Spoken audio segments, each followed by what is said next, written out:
Good morning. Good morning. How are you? I'm well. Thanks for being patient. No. It's my pleasure. Okay. I was checking your quiz. The quiz that you submit is great. You have a 100, no? Thank you. Thank you. Okay, it's okay. All right, but let me ask to you something.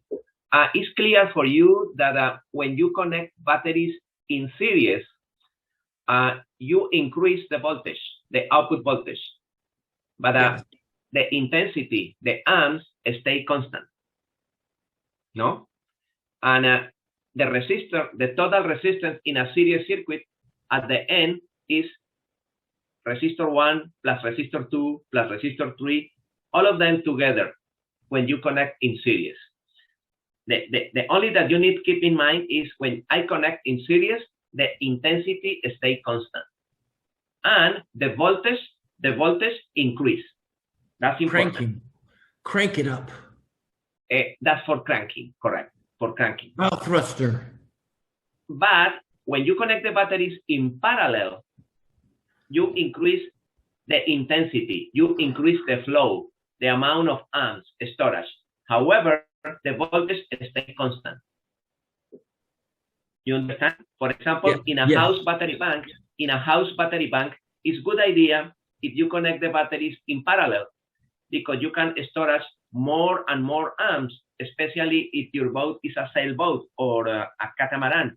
You need more amps in the house. In cranking, you need more voltage during the cranking. For that reason, the majority of the cranking batteries are connected in series to provide more voltage during the cranking. Okay, that's important. For example, you have the screen in your board. This screen. Yeah. Okay. We are going to do a couple of examples. Suppose that I have the start motor of a big diesel engine, and in the start motor I need 24 volts, and I need 800 amps. The start motor requires this. However, I have batteries, and each battery is 12 volts and 200 amps, suppose. Okay, what is the drawing of the connection required for that start motor? What is the secret? What is the number one that you need to calculate? The voltage or the amps? First, you need to go series 12 plus 12. Correct. The first one should be what voltage I need. Okay, I need 24 volts. 24. Okay, how can I get 24 volts if I have those batteries of 12 volts and 1200 amps? Okay, probably if I connect two batteries in series, this is the negative, and this is the positive, and I connect in series. What is the meaning of in series? This is the cross cable, and now in between this is the output, and this one I have 24 volts. How many amps I have over there in that connection? This one, 200.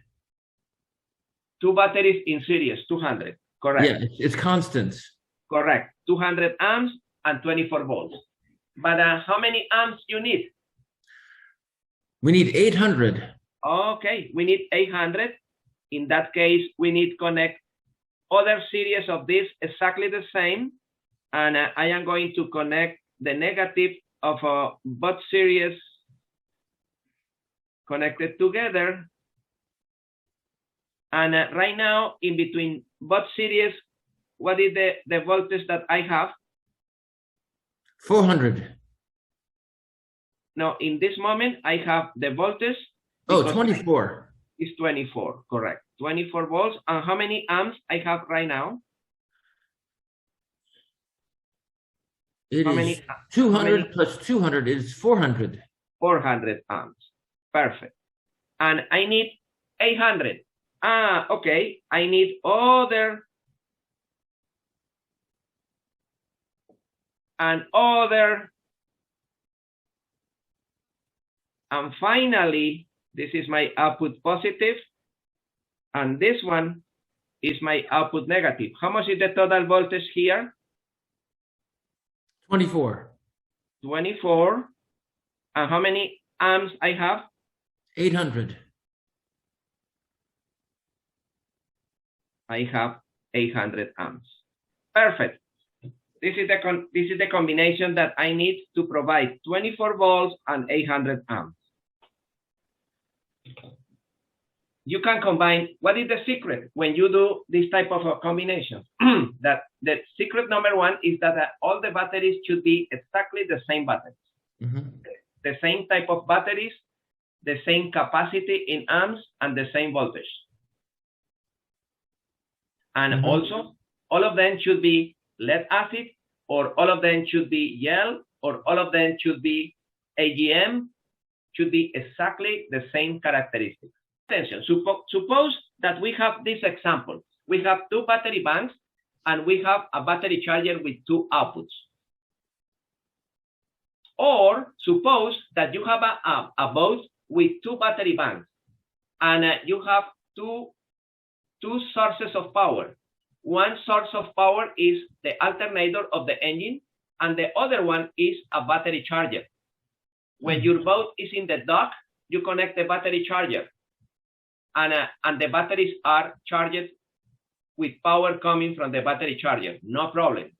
And when the boat is running, you want that with the alternator of the engine, you keep the charge of both battery banks fully charged. That's correct? Mm-hmm. Okay. And some people say, Mr. Lopez, I am happy with that design because with the alternator, I charge the batteries. And when my boat is on the dock with the battery charger, I charge the battery bank. No problem. But in some cases, Mr. Lopez, when I am in the dock and I start the engine for some reason, immediately the batteries are too hot. Both battery banks, I touch the batteries and the batteries are too hot. Why? Why you think, Eric, that is the problem? What is the issue in that case? Too much current. Exactly. This is overcharge because you have two sources of power supplying power to the battery banks at the same time. Suddenly, correct. You must have a battery isolator. Correct. In that case, you need a battery isolator or a.c.r. a.c.r. Oh my goodness. Yeah. Oh my goodness. Exactly, because the technical name is automatic charging relay. Automatic charging relay or battery isolator or battery stabilizer. It's exactly the same. The a.c.r is a battery stabilizer. What is the function of the a.c.r? For example, let me show to you this one. Look at this a.c.r.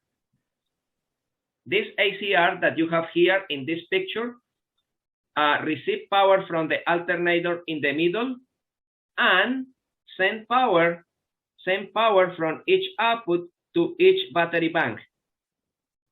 To each output per each battery bank.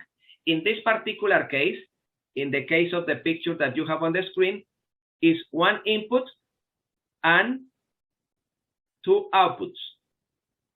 Two outputs. This is a battery isolator used when you have only one alternator and you want to keep fully charged two battery banks. This one have one input and two outputs in order to keep equally charged both battery banks with only one alternator. That's okay? Okay. Oh, Mr. Lopez, I want other a.c.r with the two inputs and 2 or 3 outputs because I have 3 battery banks. No problem. Let me explain. Suppose that you have here a battery charger. and the battery charger is 12 volts. This is the negative, and this is the positive of the battery charger. Okay, I want an a.c.r with two inputs, one input and the other input from the alternator, two inputs, and three outputs. Three outputs.